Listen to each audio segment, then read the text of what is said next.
Allô tout le monde! Bonjour et bienvenue à notre émission du mardi 21 juillet. Bonjour Doc! Ah, Hello, et la José! lumière fut! J'avais oublié de mettre mes lumières.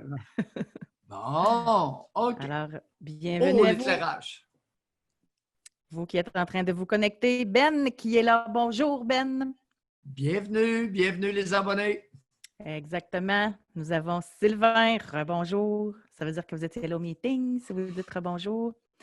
Bienvenue à Rachel, à Alawa, Ricardo, Juliette. Hey, je vois des nouveaux noms là, je trouve ça le fun.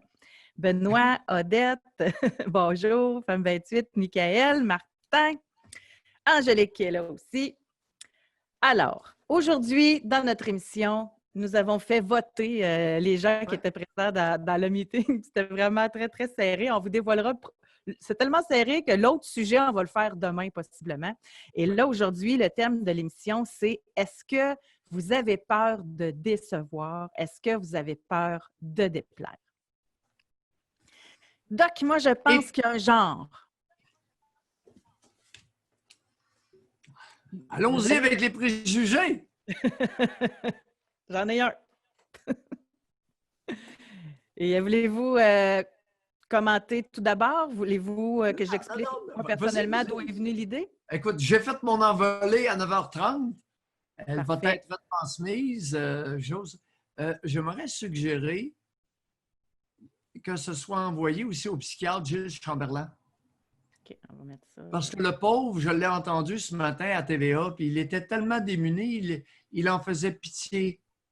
Alors, peut-être que mes hypothèses explicatives vont bonifier ses réflexions et ses interventions. OK. Fait que je donne une note à Jean-François là-dessus. Oui, puis Jean-François Guérin aussi, l'animateur, qui tirait les verres du nez de son interviewé, de son spécialiste. OK. Spécialiste qui semblait manifestement dépassé au niveau des hypothèses explicatives. Il n'y avait pas grande explication. Il était... Excellent. Puis on fait référence à Martin Carpentier et à cette histoire-là. Moi, ce José, matin... qu'est-ce que tu dirais avant qu'on aille dans le sujet? Qu'est-ce que tu dirais si on essayait d'avoir en entrevue Jean-Philippe Vallière, le géniteur de Nora? Je prends les notes. Fait que vous voyez que tout est en direct. Hein? On ne lui a pas présenté le micro trop souvent. Il y a une semaine, il a fait une déclaration qu'il donnerait sa vie, qu'il aurait donné sa vie pour sauver sa fille. Maintenant, là, sa fille, on se l'arrache. Martin veut l'avoir. Tout le monde veut avoir cette charmante Nora. OK. Fait que je vais mettre sur le dossier. Avez-vous d'autres demandes avant qu'on commence? Qui, soit dit en passant, peut avoir ressenti de légers malaises de décevoir tout ce beau monde qui s'arrachait sa jeunesse, son enfance. Oui. Marie-Pierre Morin, très difficile à joindre en passant, puis elle est comme en congé de maladie. On n'en sait pas plus. OK. Mais c'est vraiment indiqué ça, maladie. Chers abonnés, on aimerait ça entendre sa version. Fait qu'on va voir. Libre et sans tabou. Exact. Libre à une tribune, libre et sans tabou. Alors, on commence notre sujet, Doc? Mm-hmm. On t'écoute. Ce matin, je vais écouter surtout les gens, mais ce matin, c'est la chronique de Denise Bombardier, moi qui est venue me chercher. Et bon, elle parle évidemment, son titre, ça s'appelle « Je suis une victime », puis elle fait référence à ces temps-ci qu'on est comme dans une ère de victimite aiguë, là. Tout le monde est victime de quelque chose. Puis, et là, ce qui a vraiment attiré mon attention ce matin, c'est qu'elle a dit, je le cite au complet le paragraphe, là, « Jamais je n'aurais cru que la libération sexuelle et la déculpabilisation face au sexe mèneraient un jour à transformer l'amour physique en porno. Jamais je n'aurais pu imaginer que des jeunes hommes puissent régresser en utilisant leur pénis comme un bâton à cocktail dans les verres des filles. Mais moi, c'est celle-là ici. Mais jamais je n'aurais cru que les filles d'aujourd'hui seraient aussi démunies devant les garçons en route ou aussi apeurées de les décevoir. » Donc, moi, c'est ça qui m'a interpellée et j'aimerais qu'on en discute ensemble. Puis moi, j'ai un préjugé. Je pense que les femmes ont plus peur de déplaire, de décevoir que les hommes. Nous le verrons. Vous pouvez évidemment lever votre main. Il y a la main là, que vous avez à l'écran. Quand vous actionnez dessus, ça veut dire que vous voulez parler. Puis moi, je vais aller vous donner le micro pour que vous puissiez embarquer avec nous. Vous, avez-vous un préjugé? Pensez-vous que c'est genré, Doc?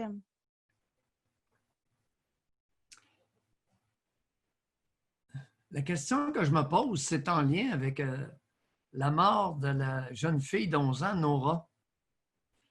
Nora Vallière, soit dit en passant, peu importe ce qui est marqué sur les papiers, son géniteur, c'est Jean-Philippe Vallière.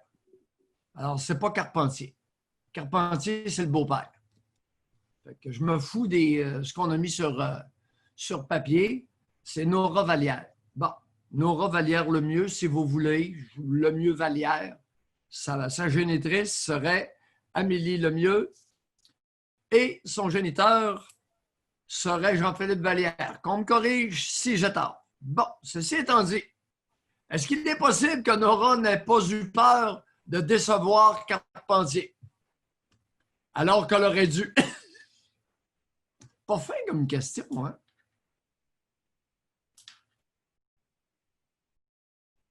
C'est écouter la vie.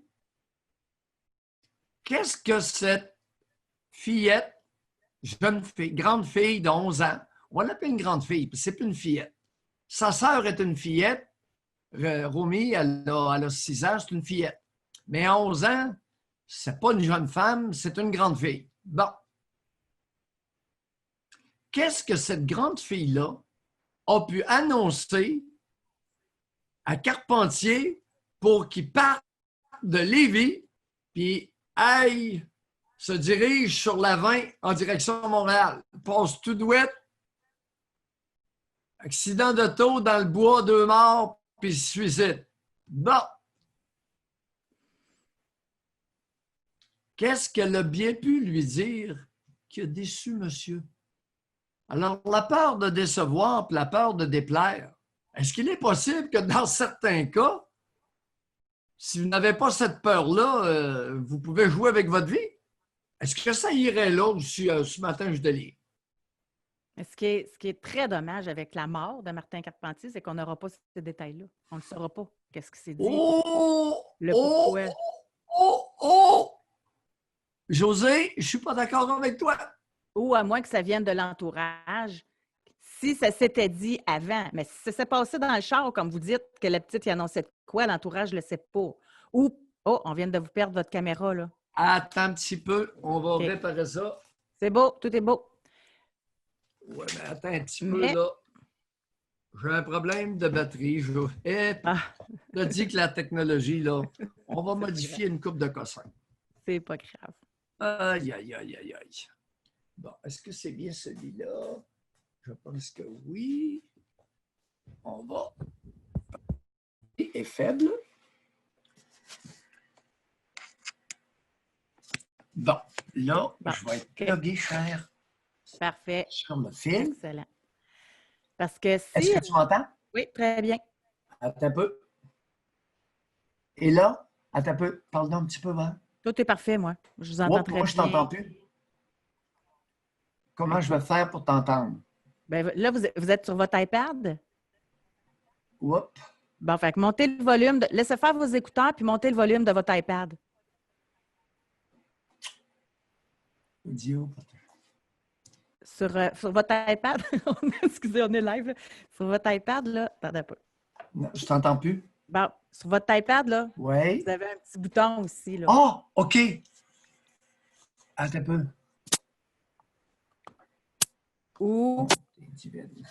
Ou ça ici, là. Vous pouvez monter. Hein? Il y a ça ici, là. Vous avez ça, cette option-là. Vous pouvez monter le volume ici, là. Oui, OK. José, je t'entends. OK, bon, parfait. Bon, ouf. Excellent. OK. Bon. Alors là, j'ai du jeu. Donc, revenons à notre discussion. Ben, je suis capable de spéculer, moi aussi, là, tant qu'à ça. Tu sais, on est tous dans spéculation. Moi, je reviens, je vous en avais déjà parlé de ça. Moi, ce qui m'a qui reste à éclaircir. C'est la conjointe de Martin Carpentier. Quand elle a pris la parole puis qu'elle a lancé l'appel, Martin, on oublie le reste. Tout ce qu'on veut, c'est que tu reviennes. Tu sais, c'était comme ça, là. Ça avait été... Fait qu'il y avait peut-être de quoi, là? Bon, effectivement. Alors, c'est sûr qu'il y a une enquête policière qui s'impose. Et comment se fait-il qu'on ne connaît pas encore les résultats de l'autopsie? Là, ça devrait sortir. Avant, on peut comprendre, tant qu'il n'avait pas pogné Martin Carpentier qui voulait se garder de l'information. Mais là, ça devrait sortir, là. De quoi sont mortes ces deux? Elles sont enterrées. Carpentier est mort. Qu'est-ce qu'on attend pour nous faire part des résultats de l'autopsie? De quoi sont mortes les deux fillettes? Étranglé, couteau, on ne le sait pas. Un bâton? Un rondin? Bon. Puis à l'âge qu'il y avait, là, quand il a tué la première, là, tu aurais eu le temps de se sauver aussi, là. Je pense à ça, là. Fait qu'en tout cas, il y a de quoi, là, qui est...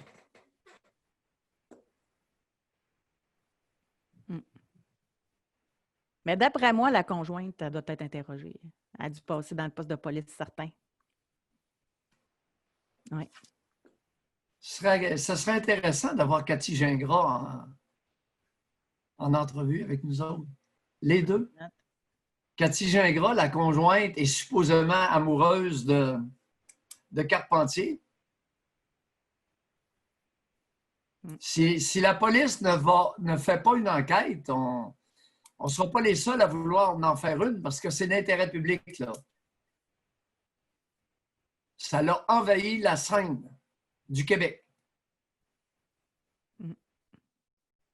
Je vais me mettre au travail tantôt. Alors, Jean-Philippe Vallière, on aimerait ça l'entendre. Parfait. Parce qu'il a rencontré, il a eu un contact et il y a une photo sur le site de Radio-Canada. Il y a une photo de Nora, 9 ans, avec son géniteur, Jean-Philippe Vallière.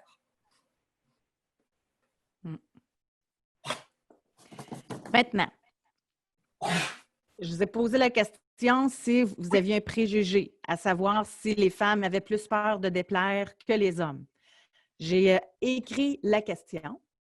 Donc, je l'ai genrée, fait qu'on va la poser aux gens tout de suite pour partir notre sujet. Vous allez pouvoir participer là, suite à ça, lever votre main et nous dire si vous avez peur de déplaire ou pas. Donc, on va commencer par les femmes.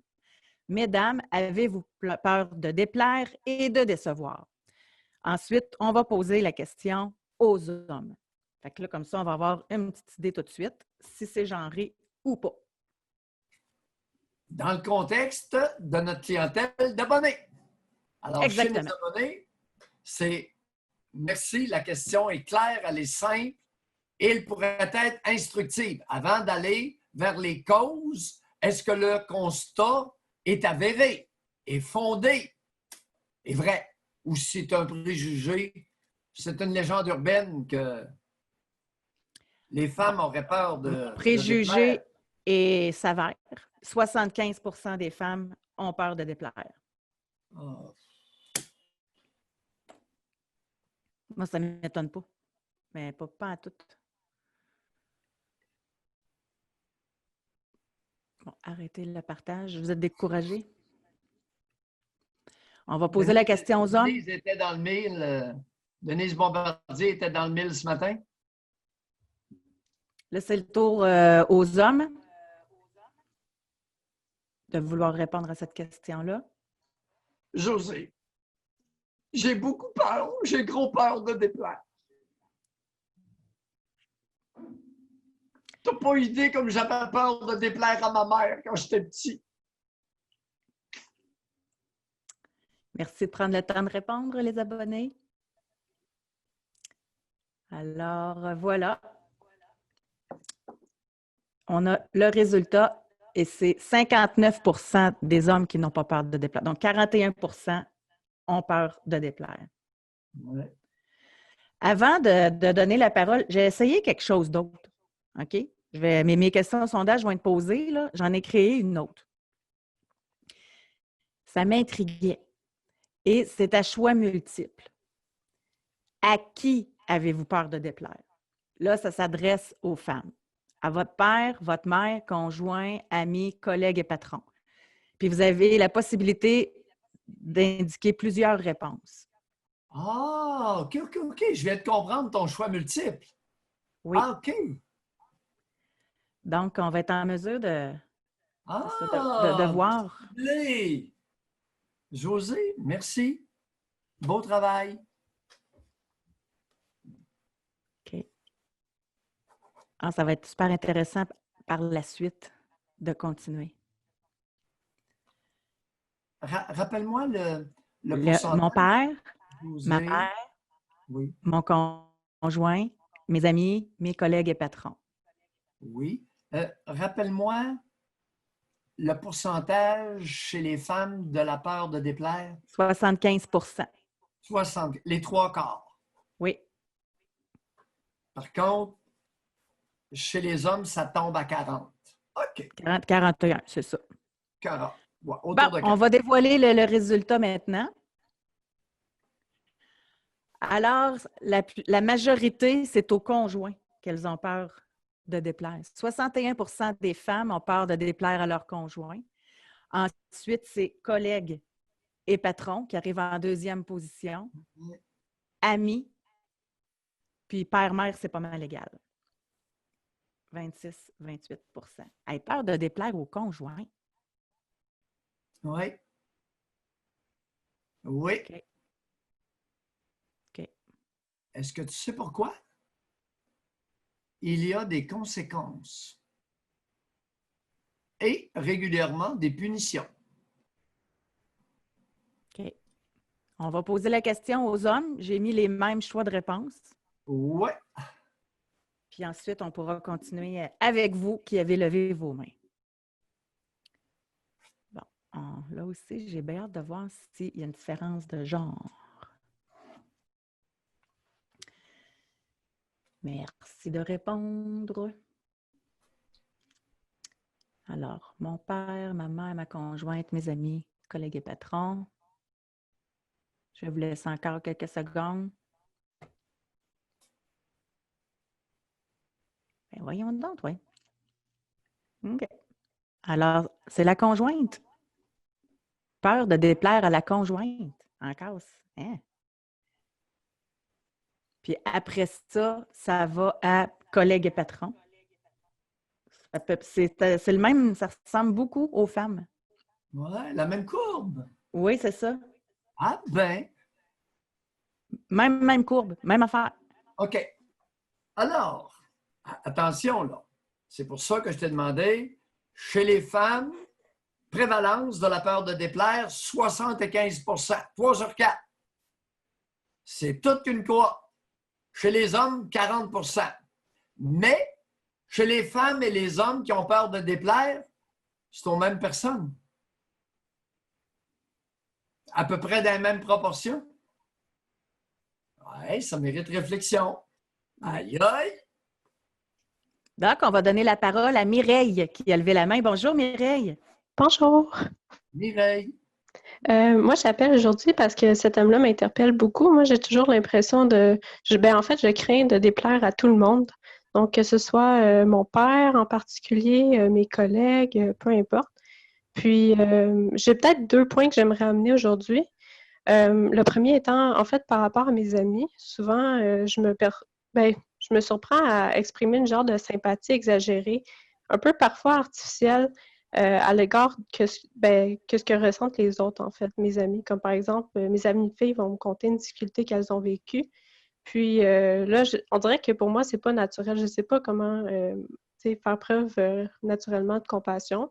Ça a l'air un peu froid dit comme ça, mais je me suis, avec les années, entraînée, ou en fait, j'ai développé comme une genre de capacité à témoigner de sympathie de façon performative. Là, j'ai pas l'impression que je la ressens tout le temps à 100%, mais je le fais vraiment juste pour finalement apporter un soutien ou avoir, en fait, pouvoir entretenir des amitiés avec ces personnes-là. Donc ça, c'est le premier cas. Puis le deuxième cas, c'est que mon superviseur m'avait déjà reproché de manquer de tact Parce que souvent, je peux pas m'empêcher de dire ce que je pense, mais surtout sur le plan professionnel principalement, là, pas au niveau de mes relations interpersonnelles avec mes amis ou ma famille. Puis, il m'a dit, parce que moi, je suis aux études, puis il m'a dit que ça pourrait me nuire plus tard sur le plan professionnel. Le fait de m'exprimer par rapport en manquant de tact. Puis, je pense que quand il m'a dit ça, il référait à plusieurs fois où est-ce qu'il m'avait vu manquer de tact. Puis, il disait tout simplement que ça pouvait heurter des gens. Moi, c'est que quand je vois une idée, quand quelqu'un me présente une idée pas nécessairement qui fait pas mon affaire, mais qui est mal étayée, je peux pas m'empêcher de lui dire que ça se tient pas super bien. Puis peut-être que j'essaie quand même d'être diplomate dans ma critique, mais ça a l'air que ça pourrait heurter certaines personnes dans certains milieux. Donc, c'est ça. Puis je pense que aussi, de façon générale, je crains de déplaire à mon père, mais en écoutant votre émission, j'ai l'impression que je travaille là-dessus, puis je vis ma vie de la façon que je l'entends bien la vivre, puis je cherche plus autant l'approbation de mon père. Quel âge avez-vous, Mireille? 27. 27 ans. Parlez-nous, dans un premier temps, de votre superviseur. Je ne sais pas comment le décrire, là, mais je pense que c'est quelqu'un de très intelligent, évidemment. C'est un chercheur universitaire, donc c'est des gens qui sont très brillants, très articulés, qui savent bien raisonner. Mais ouais, je ne sais pas quoi ajouter. C'est un homme qui travaille dans un milieu de femmes. Non. Non. Son orientation sexuelle? Il est marié avec une femme, puis il a 3 enfants. Son orientation sexuelle, s'il vous plaît, d'après vous? Moi, je pense pas nécessairement qu'il est gay, là, mais c'est sûr que dans mon domaine, il y a beaucoup d'hommes féminisés. Donc, on pourrait tout simplement dire que c'est un homme féminisé. C'est ça. Le masculin n'est pas son point fort. Non, pas du tout. Puis, ouais. Puis dans mon domaine, c'est pas le point fort de beaucoup d'hommes chercheurs. Mais dans quel domaine? Je veux pas le dire parce que c'est vraiment spécifique, là. OK. Mais, ouais. Alors, écoutez. Un chercheur universitaire qui dit à une jeune femme qu'elle manque de tact et ça pourrait lui nuire plus tard. J'ai manqué un bout, ça l'a coupé. Je suis bien placé pour vous parler de l'importance du tact. J'en ai à revendre. Puis, moi, c'est parce que j'ai quand même... Je comprends peut-être cette critique-là, parce que peut-être sur le plan pragmatique, c'est une critique légitime de sa part, parce que peut-être qu'effectivement, je vais avoir de la difficulté plus tard à m'intégrer à des équipes de travail, puis j'anticipe grandement ces difficultés-là. Ouais, c'est ce qu'on m'a dit quand j'étais plus jeune. Ferme ta boîte, sinon il va y avoir des conséquences. Puis avec l'obligation du port du masque, puis tout ça, moi, j'ai beaucoup d'objections de conscience par rapport à ça. J'ai pas appelé hier, mais je sais pas comment... C'est que ça... En tout cas, j'ai l'impression que les décisions politiques actuelles ont un impact un peu sur le genre de carrière que je veux envisager, parce que je pensais travailler pour la fonction publique, mais là, j'ai l'impression que ça me déplairait énormément de travailler pour la fonction publique. Donc, il faut que je repense un peu à mes objectifs de carrière. Même la fonction publique a besoin de personnes capables de s'exprimer. C'est vrai, mais en tout cas, j'ai travaillé brièvement pour la fonction, dans certains départements de la fonction publique, puis j'ai l'impression que c'est des équipes qui se font imposer des mandats par exemple, certains ministères, puis ils n'ont pas d'autre choix que de remplir ces mandats-là en faisant les évaluations qui leur sont demandées. Mais dans mon cas, tu sais, être un pion, puis me faire imposer une évaluation ou un projet d'évaluation, puis pas avoir mon mot à dire, surtout en contexte de coronavirus. Il y a bien des ministères qui se sont fait imposer des mandats des mandats d'évaluation par rapport au coronavirus, puis je crains de... On va se livrer à un petit exercice d'association. Si vous me permettez. Être un pion sans un mot à dire, ça vous rappelle quoi aussi loin que vous puissiez remonter dans votre vie? En fait, c'est ça. Tantôt, j'ai mentionné mon père. Je pense que... Être un pion, concentrez-vous. Oui. Être un pion sans un mot à dire, ça vous rappelle quoi loin? Le plus loin possible. Ben, au niveau de mon enfance, fallait que ben, pour moi, en tout cas, j'attribuais beaucoup d'importance au fait d'obéir à mes parents. Puis, je craignais de leur déplaire dans ce sens-là. Donc, peut-être que d'être un pion, c'est euh, tu sais, de ne pas nécessairement euh, brasser les cartes, de faire ce que mes parents voulaient que je fasse finalement. Puis pour pas Mireille, ça n'existe pas l'entité parent, chère Mireille. Bon, Être ben, un pion, sans un mot à dire, qu'est-ce que ça vous rappelle précisément? par exemple, j'ai eu certains désagréments avec mon père, où est-ce que mon père ne semblait pas nécessairement ouvert à écouter mes perspectives critiques sur certains sujets. Pourtant, c'est quelqu'un de très intelligent. Puis, souvent, il me blâmait pour des choses que, d'après moi, qui étaient pas nécessairement de ma faute. Puis là, ça, je peux vous donner un exemple parce que c'est un exemple qui me revient toujours en tête, mais Oh, merci, on avance! oui. OK, donc, mais là, ça, c'est que quand j'avais 18 ans, par exemple, là, je sais que je pourrais remonter à trouver un autre exemple, là, mais je pense pas Non, pour non, l'instant. non, non. Allez-y, on va à 18 ans, ça. Allez-y, c'est bon. OK, donc c'est ça. Là, moi, j'étais là, je me levais du divan, puis là, j'avais les mains pleines. J'avais mon ordinateur, j'avais un livre, j'avais une bouteille d'eau en métal. Et là, j'ai échappé la bouteille d'eau par terre sur le beau plancher de bois. Puis là, mon père m'a dit, t'as fait par exprès. Tu sais? Puis il m'a blâmé d'avoir fait par exprès, d'avoir lancé la bouteille d'eau par terre. Mais tout le monde était tranquille, tout le monde regardait la télé. Pourquoi est-ce que j'aurais fait ce geste-là par exprès? Donc là, je lui ai dit, ben regarde, veux-tu? Puis en fait, ça, c'est la première fois où est-ce que je me suis vraiment, je pourrais dire, affranchie de mon père, ou est-ce que, ou plutôt, où est-ce que j'ai voulu lui prouver au contraire. En fait, c'est ça, lui montrer que ce qu'il disait, ça n'avait pas d'allure. Donc, j'ai pris la bouteille d'eau par la suite, puis je l'ai lancée par terre, puis je lui ai dit, tu vois, là, j'ai fait par exprès. Mais souvent, c'est des réprimandes de ce genre-là, des blâmes pour des... Attendez. Bon. Vous avez 18 ans. Puis vous êtes obligé de faire comprendre à sac à gosse ce que veut dire un geste volontaire. Comme à peu près une enfant de 4 ans et demi aurait fait, 5 ans. Oui, ça ressemble à ça, effectivement. Comment ça se fait que sac à gosse, à 18 ans, s'est permis de vous infantiliser à un niveau d'une 5 ans? La question se pose, mais j'avais déjà appelé à une autre émission pour dire que ma mère m'infantilise encore aujourd'hui. Bon. Alors, sac à gosse a trouvé son torchon. Oui, C'est un 2 pour 1, là. oui.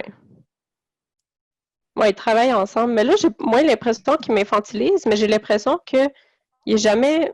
Il veut toujours avoir le dessus sur moi, puis il est très compétitif. Là, je sais que c'est bête, mais des fois, j'ai pas l'impression qu'il valorise mon jugement. Puis je sais pas si c'est une question genrée aussi, parce que par exemple, quand il va traiter de sujets complexes avec moi puis mon conjoint, il va sûrement regarder mon conjoint dans les yeux, puis moi, il me regardera pas.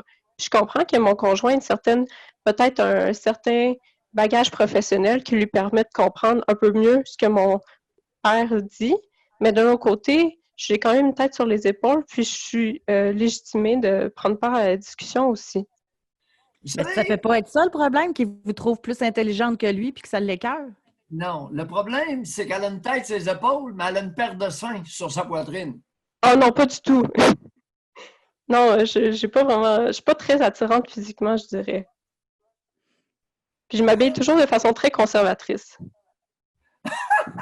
Vous n'avez pas de seins, vous? Non, je porte juste du A, là. Puis Qu'est-ce que votre père trouvait singulièrement attrayant à 18 ans chez vous? je pourrais pas vous dire. Ben, c'est sûr que j'ai jamais été grosse, là. Oh! On mesurait combien et on pesait combien?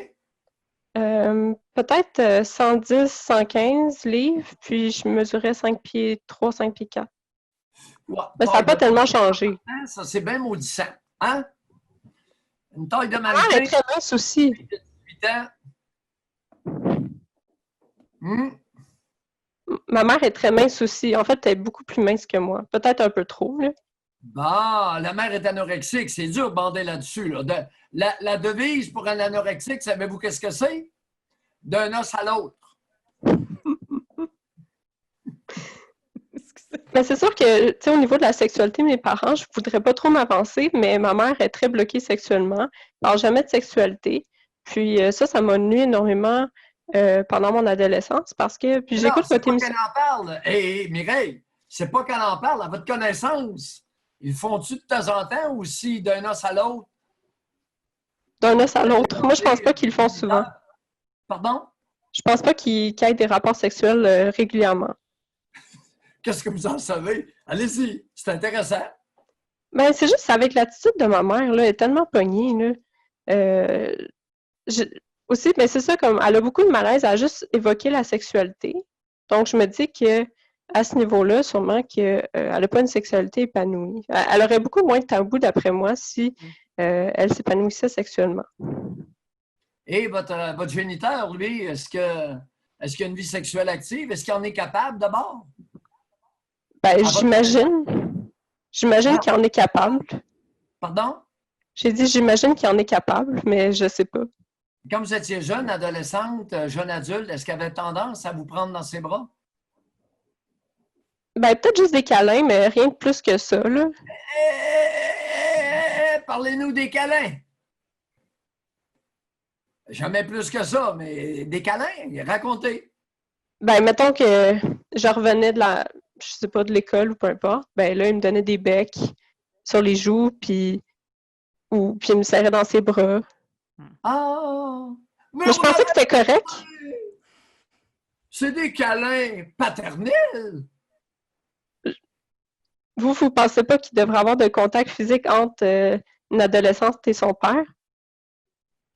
Est-ce que vous voulez que je vous décrive l'effet d'une belle paire de seins sur mon thorax? À 71 ans, 8 secondes, puis je commence à bander. Ben, c'était pas des longs câlins non plus, mais je comprends votre point quand même. Il était pas long, mais il était bon. On va se quitter là-dessus, Mireille. Je vous remercie beaucoup de nous Merci avoir. beaucoup. Merci. En arrivant de l'école, elle allait à l'école à tous les jours. Oui, Oublie pas. c'est ça. C'est ça.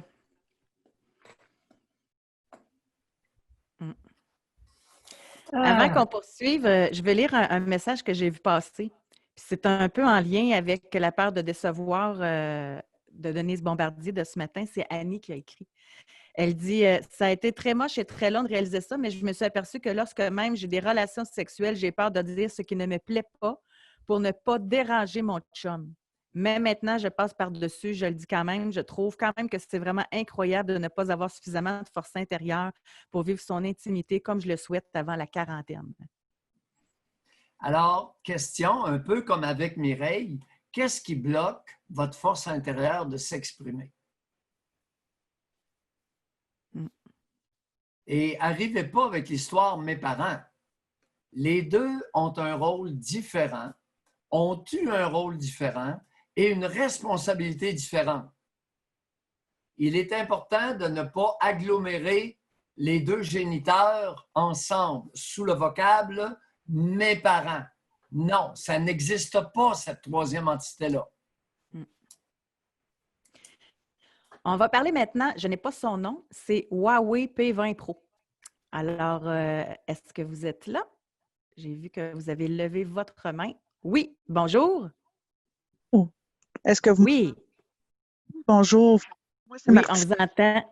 Est-ce que vous voulez qu'on vous renomme avec un nom anonyme ou... M'entendez-vous? Oui, je vais vous appeler Martine. Il y a quelqu'un qui suggère Martine. On va vous appeler Martine. On vous écoute. Donc, moi, je suis dans le 25% des gens qui n'ont pas peur de déplaire, mais par contre, pendant plusieurs années, j'ai eu peur de déplaire. J'ai fait une thérapie de groupe et puis à partir de ce moment-là, c'est là où j'ai compris que la seule personne à qui on doit plaire, c'est soi-même. Une fois qu'on se plaît à soi-même, les gens qui sont autour de nous vont être des gens qui nous respectent. Donc, la confiance en soi puis s'aimer soi-même, je crois qu'après ça, on n'a plus peur de déplaire. Quand j'entends la petite Mireille qui a parlé avant nous, je l'ai vécue, puis j'espère qu'un jour, elle va être capable de s'en affranchir de toutes les pensées que ses parents ont pu penser d'elle, parce qu'ils ne changeront pas, malheureusement, ses parents. Puis c'est elle qui va devoir faire le chemin pour s'aimer soi-même. Mais Martine, pourquoi vous l'appelez la petite Mireille? Parce qu'elle est plus jeune que moi. Est-ce que ça fait d'elle une personne plus petite que vous? Pas du tout. C'était Vous juste... êtes probablement beaucoup plus jeune que moi. Je pourrais vous appeler la petite Martine.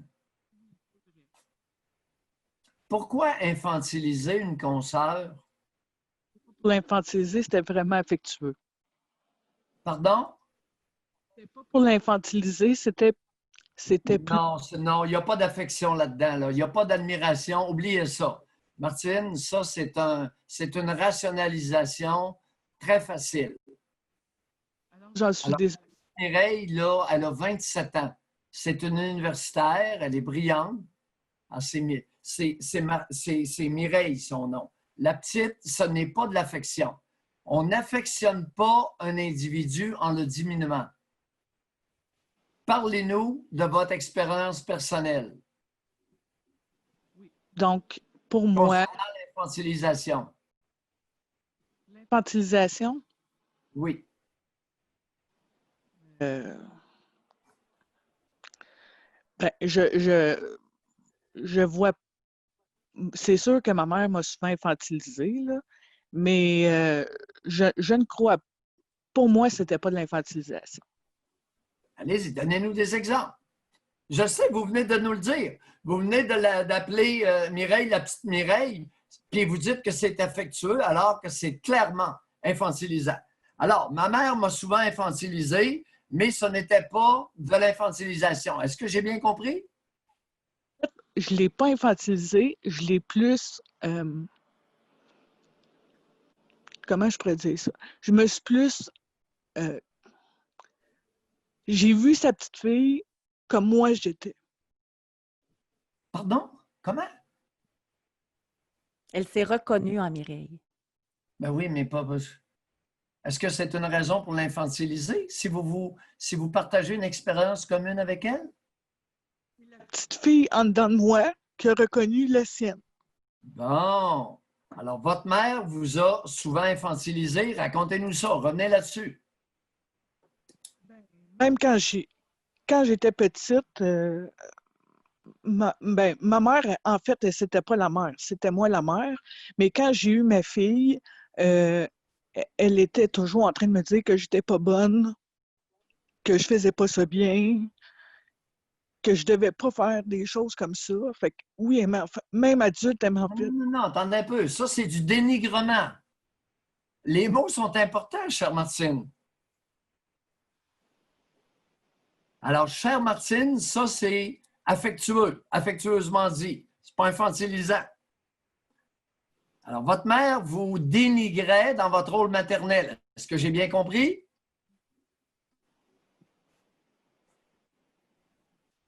Martine, ça va? Je pense que c'est difficile pour Martine, ça se peut-tu? Ah oui, parce que, écoute, c'est n'importe quoi, là. Mais on est là pour ça, là. On est là. Les mots ont une signification. Infantiliser, c'est ramener au stade d'enfant. Dénigrer, c'est rabaisser par des propos méprisants. Il y a des mots, là. C'est pour ça qu'on s'habitue à se donner du langage pour mieux comprendre ce qui nous est arrivé. Oui, il y a des mères qui ne voient pas grandir leurs enfants et qui les gardent à un stade de petit. Ce n'est pas votre cas, là, pas quand vous êtes devenu mère. Elle vous a dénigré, rabaissé. Pas dans le but de vous garder une petite fille, dans le but de vous écraser. Pas tout à fait pareil. Mais tu es capable de garder comme une petite fille. Pardon? Jamais laissé faire. Comment? Je voulais me garder comme une petite fille, mais je me suis toujours battue contre ça. Oui, puis ça peut, écouter, une mère peut être infantilisante et dénigrante. Ben oui, elle peut être les deux. En fait, je pense que Pour les mêmes raisons. Oh! Une mère infantilise pour certaines raisons, mais va dénigrer pour d'autres. Oh! Ça devient embarrassant, là. On va avoir du travail tantôt, de la réflexion à faire, n'est-ce pas? Et juste avant qu'on se quitte, Martine, c'est quoi qui est venu autant vous chercher? sensible de nature, puis On l'a perdu. Vous avez dit, j'ai juste compris, je suis sensible de nature. j'écoute les autres, ça me rapporte beaucoup à certaines choses. Et C'est le fun parce que ça fait évoluer, mais jamais je voudrais dénigrer quelqu'un ou l'infantiliser ou quoi que ce soit. comment ça se passe avec votre fille? Quel âge a-t-elle? Racontez-nous ça. 7 ans. Votre fillette a 7 ans. 17. Racontez-nous la relation que vous avez avec. 17 ans, Doc. Oh, excusez-moi, 17 ans. Racontez-nous la relation que vous avez avec. C'était difficile. J'ai fait une grosse dépression. Je m'en ai plus ou moins occupée. C'était plus ma mère qui s'en occupait. Puis comme elle me dénigrait, ben c'était difficile. C'était difficile d'avoir confiance en moi. Quand elle a eu 10 ans, j'ai déménagé à 250 km de chez ma mère. Puis là, on a eu une belle lancée avec une belle relation complice. On est capable de tout me dire quand ça va pas. On a vraiment une belle relation. C'est pas une amie, c'est sûr que c'est ma fille, là. Fait il y a quand même une hiérarchie, mais on est quand même capable d'avoir une très belle relation. Oui, mais vous dites que vous vous en êtes plus ou moins occupé. De quel âge à quel âge? Et, de la naissance jusqu'à 8 ans à peu près. OK. Oui. Je m'en occupais, là, mais j'avais tellement de préoccupations dans ma tête que quand je regarde ça rétrospectivement, je ne suis pas certaine que j'ai eu un bon rôle de mère. OK. Mais où était le père, le géniteur de cet enfant-là? Pas le savoir. Pardon? C'était une bonne personne, là. Comment? J'ai pas entendu. Ça coupe beaucoup, là, c'est ça. Il s'en occupait pas du tout. Lui, il l'autre, puis il faisait. Hey, Martine, on va être obligé d'arrêter parce Ouais, qu'on c'est tout à l'heure. Et fait ça. Je suis vraiment désolée. Mais il s'en occupait pas, c'est ça qu'on a cru comprendre, là. oui, oui, mais moi, je voulais savoir si le conjoint s'occupait de Martine. Que le conjoint ne s'occupe pas du bébé-fille, il n'y a pas grand problème là. Il s'occupait pas de moi. Allô? Non, OK. Je suis vraiment désolée. On va devoir se quitter. Merci. Merci beaucoup. Merci quand même. Écoute, on ne peut pas, quand ça coupe trop, il n'y a plus d'échange possible. Oui. On va donner la parole à Yannick maintenant. Bonjour Yannick.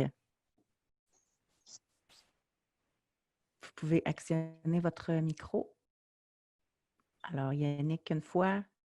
Sinon, on va donner la parole à Maverick. Bonjour Maverick. Bonjour Doc, bonjour José. Oui, bonjour. Si vous voulez vous rapprocher un petit peu, s'il vous plaît, du micro. Est-ce que vous m'entendez bien? Un peu mieux. Parfait, je me rapproche de mon ordinateur. Oui, on parlait de déplaire. Moi, c'est surtout je crains de déplaire à ma génitrice. Principalement, en fond, c'est parce qu'elle est très culpabilisante. Et c'est moi qui vous avais écrit, là, concernant, en fond, je suis le troisième d'une famille de 4 enfants. Puis on était les 4 pas mal maternels. Attendez un peu, Maverick. Regardez, j'ai manqué le début. Essayez de vous approcher encore. Oh oui, ça va être bon, là. Vous m'entendez bien? OK. Ben oui. OK, recommencez. OK, c'est bon. Dans le fond, moi, c'est avec j'ai peur de déplaire à ma génitrice. Dans le fond, moi, c'est moi qui vous avais écrit concernant le fait que c'est mon père. Est-ce que vous m'entendez? Maverick, j'ai beaucoup de difficultés à vous entendre. OK. Est-ce que vous m'entendez mieux? Oui. OK, parfait, c'est ça. Est-ce que vous... Bougez pas. Reste là. OK, je reste là. C'est bon. Excellent. Dans le fond, moi, c'est ça, c'est de déplaire à ma génitrice parce qu'elle est très culpabilisante, en fait. Donc, OK. mon frère et mes deux sœurs ont le même problème, sont capables de s'affirmer dans la vie, mais quand on est en lien avec ma génitrice, c'est très difficile. Puis c'est ça, nous autres, notre père nous a materné pas mal. Là, il est décédé aujourd'hui depuis maintenant 3 ans. Il nous a materné pas mal toute notre vie. Donc, ma mère, elle ne se levait pas le soir là, pour venir s'occuper de nous. Si on était malade, c'était mon père qui s'occupait de nous. Les sorties familiales, c'était seulement avec mon père aussi. J'avais un exemple à vous donner, dans le fond, concernant ça. Récemment, ma mère avait demandé à mon frère de l'aide pour l'aider à rentrer du bois. Et dans le fond, moi, mon frère, il ne pouvait pas rentrer le bois. Là, ma mère a appelé mon frère, puis moi, j'ai accepté de rentrer le bois. Donc, ma mère, elle a appelé mon frère, puis elle lui a dit, là, c'est correct. Maverick, ça y a fait plaisir, ça y a fait grand plaisir de venir m'aider. Ça a vraiment fait sentir mon frère vraiment mal, puis ça l'a fait culpabiliser. Puis là, dans le fond, moi, j'ai confronté ma mère à ce moment-là. Je suis allé la voir, puis mon frère il m'avait dit que ça y avait causé, que ça l'avait mis mal. Puis surtout que sa blonde aussi était là avec lui quand ma mère l'a appelé pour lui dire ça. Donc là, je suis allé voir ma mère, puis j'ai dit, là, ce que tu as dit, là, ce que tu as dit à mon frère, j'ai pas aimé ça. Puis là, elle m'avait invité à souper il y a peut-être 2 jours avant. Puis là, elle m'a dit, t'as pas aimé ça, le souper? Le souper que tu as eu il y a 2 jours, elle m'a remis ce souper-là un peu comme au visage. Là, à ce moment-là, là, je trouvais que ça n'avait aucun bon sens, il n'y avait aucun lien entre les deux. Là. Donc là, à ce moment-là, j'ai dit non, là, ça n'a aucun rapport à ce que tu viens de me dire là. Je te parle d'un point que j'ai pas aimé ça, que tu traites mon frère de même. Ça passe pas. Puis là, c'est comme si elle tombait un deuxième retranchement. Elle s'est mise à pleurer. Là, ça m'a encore. Ça a comme brisé ma barrière à moi, mais c'est comme elle est tombée dans le retranchement. Quand elle a vu que la manipulation ne fonctionnait pas, elle a commencé à pleurer. Bon, Maverick, vous avez quel âge? Elle a 28 ans. Aïe, aïe, aïe, on arrête tout ça là, avec la bonne femme. OK. Ça mène nulle part. Qu'est-ce que vous voulez dire par là? Ben, d'après vous, on s'en va nulle part avec ça. Trop tard, s'il est trop tard pour qu'on la change, ça, c'est certain. Là. Non. Est-ce qu'il y a un peu de testostérone qui circule dans votre sang et dans celui de vos frères? Ou si vous êtes complètement châtré? Dur à dire. Je fais vraiment des gros efforts. Je fais vraiment des gros efforts pour m'affirmer, mais c'est difficile comme avec ma. Non, regardez. Non. Cette femme-là, pour des raisons X, n'a pas joué son rôle. Non. Et là, c'est vous qui maternez votre frère. C'est tout mêler les rôles. Ouais. Alors là, vous allez débarquer d'un rôle féminin. Votre père a joué le rôle de mère. Ouais. Votre mère était inexistante. Vous jouez le rôle de la mère de votre frère. Maverick, Et vice-versa avec mes deux sœurs aussi. On s'en va nulle part avec ça. Sauvez votre âme. J'essaie vraiment de prendre mes distances avec elle, mais en tout cas, c'est assez difficile. Je continue d'essayer de prendre mes distances avec elle. Maverick, sauvez votre âme. Merci. Bye. Merci. Bye, Maverick.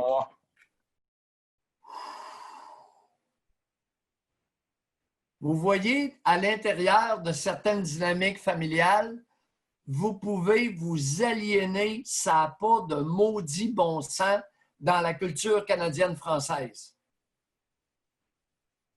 C'est plein de témoins de ça. Puis il n'y a personne qui dit à Maverick, « Hey, occupe-toi de toi, sauve ton âme! » La bonne femme n'a jamais joué son rôle. Elle va mourir comme ça. Puis elle culpabilise en plus lui, puis ses frères. Tu sais, il y a un mot qui existe en canadien-français, décalisser.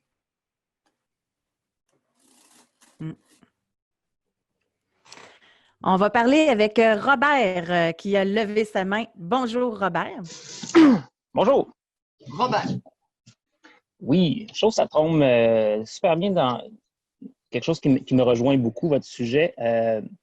Moi, dans le fond, j'ai toujours eu peur de déplaire au point de ne pas être capable de dire non jamais et au point de me sentir coupable tout le temps. Puis malheureusement, quand je repense à mon enfance, l'émotion qui est associée à mon enfance, c'est l'espèce de moton, l'espèce de boule dans la gorge, puis le sentiment de culpabilité. Puis j'étais coupable, je me sentais coupable vraiment de tout. Mes parents chicanaient, puis là, j'allais m'excuser à ma mère.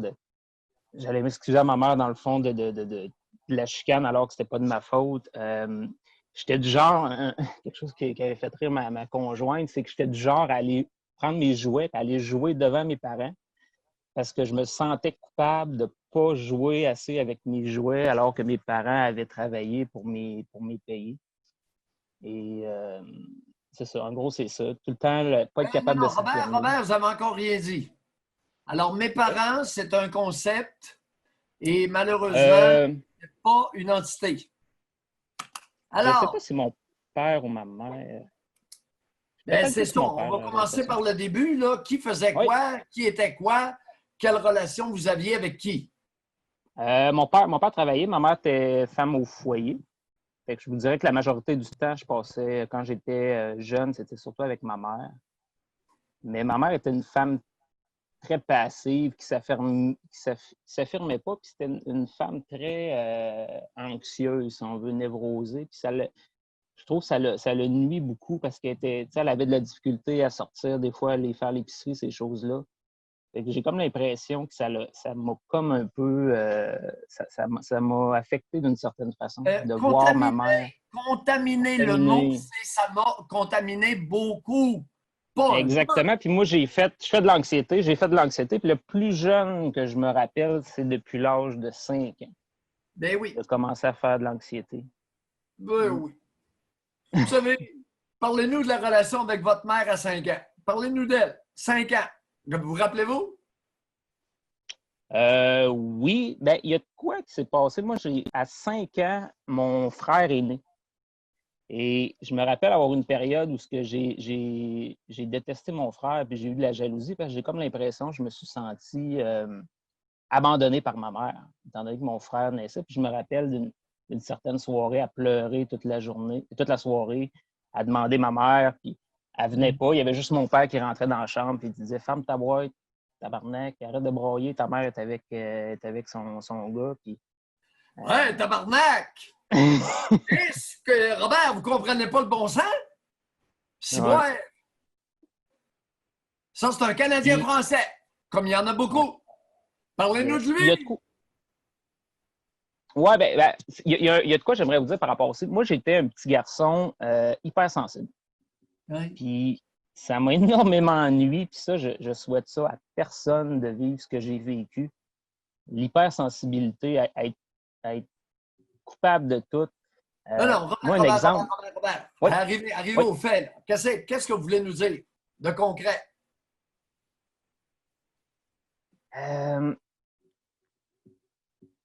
Pourquoi j'étais de même? Arrête, tabarnak, ta mère t'occuper. Ouais. Vous avez 5 ans. Ouais. Je me suis senti, je pense, à partir de cette période. Le genre faisait quoi dans la vie? Il travaillait. C'est un fonctionnaire. Au niveau d'instruction? Maîtrise. Pardon? Maîtrise. Instruit. Non, José, viens à ma rescousse. Arrête, tabarnak! Ouais. Le gars a une maîtrise dans les techniques de remplissage d'urnes, de bidons. Je crois pas qu'il y a une corrélation à faire entre l'instruction et le fait de respecter, de bien élever ses enfants. C'est intéressant, là. Hey, on a payé, mon père a travaillé pour payer les études de votre père. Oui, en effet. Puis mon père n'a jamais dit ça aux enfants, là. Oui. Il y avait une 3e année. Arrête, tabarnak, ta mère t'occuper. Eh non, mon père n'a jamais dit ça. Eh non. Mes parents étaient très aigris, jeunes, j'ai l'impression. Ils étaient très... Comme je dis, ma mère avait de l'anxiété. Le bonhomme, maîtrise en quoi? J'ai hâte de l'entendre. Je ne veux pas le dire, mais il est très éduqué, très intelligent. Ah, il doit être intelligent, maudit, ça là-dessus. Il n'y a pas d'intelligence émotionnelle, mais il est très intelligent, par exemple. Hey, on a englouti un tas de milliards dans l'instruction chez les Canadiens français pour qu'un type qui détienne une maîtrise dise à son fils de 5 ans « Arrête, tabarnak, ta mère est en train de s'occuper du bébé! » Ben moi, je n'ai pas d'instruction, M. Mailloux, puis je me considère beaucoup plus conscient et beaucoup plus mature que mon père l'est. Oui, mais il faut se mettre dans sa peau. Votre père, il avait beau avoir une maîtrise. Là, écoutez, le bébé venait, sa conjointe venait d'accoucher, puis il avait hâte de se mettre en maudit, là. Fait qu'en plus d'avoir le bébé, il y avait vous qui réclamez la bonne femme. Lui, sa botte, il va apprendre quand? Tu sais, il faut être un peu empathique aussi, là, José. Mais ça peut être assez, hein, pour traumatiser un enfant à 5 ans, puis que ça amène de l'anxiété, puis c'est abandonné par sa mère, mais par votre père aussi, là. C'est une forme d'abandon. Ouais. Mais je pense que mes parents, foncièrement, n'étaient pas heureux. Robert, sac à gosse n'est pas un père. Non, c'est un sac à gosse. Je suis d'accord. Non, c'est un sac à gosse, là. Il y a une maîtrise, mais c'est un sac à gosse, pas un père. Vous n'avez pas eu de père. Un individu. Moi, c'est mes oncles. C'est mes oncles qui m'ont. De son fils de 5 ans qui pleure. Il y a un bébé. La mère est en train de s'occuper du bébé.